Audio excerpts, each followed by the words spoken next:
মানুষ যখন ক্ষমতায় যায় তখন কিন্তু চেহারার মধ্যে একটা গ্লেজ আসে। আমাদের দেশের প্রেক্ষাপটে আমাদের মাননীয় প্রধানমন্ত্রী কিন্তু কাজের চাপে চেহারার মধ্যে দেখবেন একটু নুজু হয়ে গেছে। আমরা এই বাংলাদেশ মালয়েশিয়া হতে চাই। তিনি কিন্তু বলেছেন না, আমরা বাংলাদেশকে বাংলাদেশ হিসাবে রাখতে চাই, কিন্তু অন্য উন্নত দেশের চেয়ে কোন অংশে যেন কম না। আপনাদের যে কথাগুলো বললেন, অফকোর্স অত্যন্ত অবহেলিত একটা জনপদ, নো ডাউট।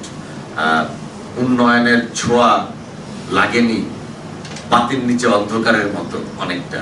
আমি সে কারণে বললাম ফ্যাসিজমের 15 বছর বা 17 বছর এই গোপালগঞ্জ আর বাগেরহাট কাছাকাছি। সেই গোপালগঞ্জের মানুষ এসে বাগেরহাটকে শাসন করেছে, কিন্তু কিছুই দিয়ে যায়নি, শুধু নিয়ে গেছে। তো এই যে নিয়ে গেছে, আমরা এখন বাগেরহাটের জন্য আনতে চাই।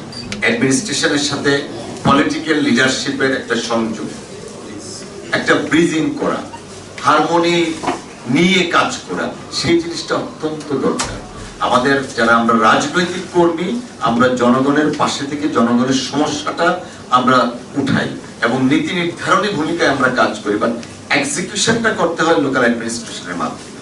সো আমরা যদি নীতি নির্ধারণী পর্যায়ে এবং এক্সিকিউশনটা যখন সমন্বয় হবে, তখনই কিন্তু একটা সমাজ বা রাষ্ট্র বা দেশের উন্নয়ন হবে।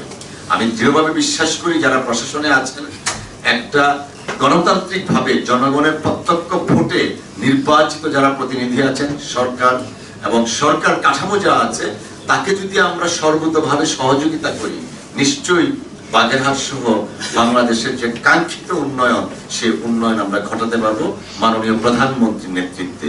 আমি ব্যক্তিগতভাবে প্রধানমন্ত্রীকে, আপনারাও দেখছেন সাদাসিধা মানুষ, ডে নাইট পরিশ্রম করছেন, রাউন্ড দ্য ক্লক পরিশ্রম করছেন। রাত্রে 1টা 2টার আগে কোনোদিনও উনি বিছানায় যেতে পারেন না, আবার সে ফজরের নামাজ পড়ে আবার দিনের কাজ শুরু করেন। 4 থেকে 5 ঘন্টা পর্যন্ত তিনি ঘুমাতে পারেন না। মানুষ যখন ক্ষমতায় যায় তখন কিন্তু চেহারার মধ্যে একটা গ্লেজ আসে, আমাদের দেশের প্রেক্ষাপটে। বাট ইউরোপ আমেরিকায় যারা রাষ্ট্র পরিচালনার দায়িত্ব পায়, তারা কিন্তু একটু নুজু হয়ে যায় কাজের চাপে। আমাদের মাননীয় প্রধানমন্ত্রী কিন্তু কাজের চাপে চেহারার মধ্যে দেখবেন একটু নুজু হয়ে গেছে। কেন?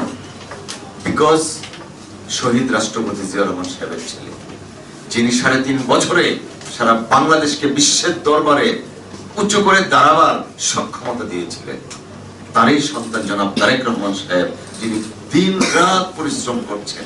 শুধুমাত্র ডেভেলপমেন্টটা দেখতে হচ্ছে না ওনাকে, জাতীয় এবং আন্তর্জাতিক ইস্যুর মধ্যে থেকেও রাজনীতিটাকে কিভাবে সহনশীল করা যায়। একটা টিস্যু রাস্তায় উনি থাকলে পকেটে উঠান, বাচ্চাদের সাথে মিশছেন, প্রতিদিন প্রতি মুহূর্তে নতুন নতুন দৃষ্টান্ত তিনি তৈরি করছেন আমাদের সকলের সামনে।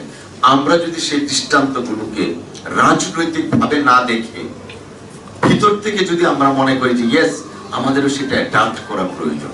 আজকে দেখুন শিক্ষা খাতে বা স্বাস্থ্য খাতে সর্বোচ্চ বরাদ্দটা তিনি দিয়েছেন। কেন? আজকে বাংলাদেশের যে স্বাস্থ্য খাত, সবচেয়ে ভঙ্গুর স্বাস্থ্য খাত, শিক্ষা খাত ততই বছর। এই 2টা খাত যতক্ষণ না পর্যন্ত উন্নয়ন না হবে এবং সক্ষমতা অর্জন না করবে, আজকে দেখেন আমাদের দেশে বিদেশে আমরা চিকিৎসা করতে যাই কেন? আমাদের যারা মেডিকেল প্রফেশনালস আছেন, আমাদের মধ্যে যদি সেই সচেতনতা থাকে, পর্যাপ্ত সুযোগটা থাকে, নিশ্চয়ই আমরা তো কেউ বিদেশে যাব না, বিদেশে কেউই যেতে চায় না।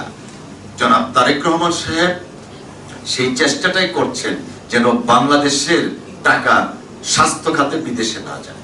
যে কারণে এই গত কয়েকদিন আগে একটা বিল পাস করা হলো স্পেশালাইজড হসপিটালের জন্য। দেশ বিদেশের উন্নত ডক্টরদেরকে আনা হবে, এখানে দেশের ডক্টরদেরকে আনা হবে। পাবলিক প্রাইভেট পার্টনারশিপের মাধ্যমে বাংলাদেশের স্বাস্থ্য ব্যবস্থার একটা আমূল পরিবর্তন তিনি করতে চাচ্ছেন। ঠিক তেমনি ভাবে দেখেন শিক্ষা খাত তিনি সর্বাধিক গুরুত্ব দিয়েছেন। আজকে তিনি শুরু করেছেন প্রাইমারি লেভেল থেকে স্কাউট বা বিভিন্ন এক্সট্রা কারিকুলাম অ্যাক্টিভিটিস গুলা, যেগুলো আমরা গত 15 বছর আনফরচুনেটলি দেখিনি। প্রাইমারি স্কুলের টিচারদেরকে ব্যাংক কিভাবে লাফায় সেগুলো শিক্ষা দেওয়া হতো, ডিম কিভাবে ভাজে সেগুলো শিক্ষা দেওয়া হতো। এই যে একটা অপসংস্কৃতির আমদানি আমাদের দেশে হয়েছিল, সেই অপসংস্কৃতির করাল গ্রাস থেকে মুক্ত পেয়ে আমরা আবার আগের পুরনো সামাজিক ব্যবস্থায় নতুন ধ্যানে আমরা এগোতে চাচ্ছি জনাব তারেক রহমান সাহেবের নেতৃত্বে। যে কারণে তিনি ওই যে টেকনিক্যাল ট্রেনিং সেন্টার করতে চাচ্ছেন। সারা বাংলাদেশে প্রায় প্রত্যেকটা উপজেলায় একটা করে করা হবে এরকম ভোকেশনাল ভিত্তিক ট্রেনিং ব্যবস্থা।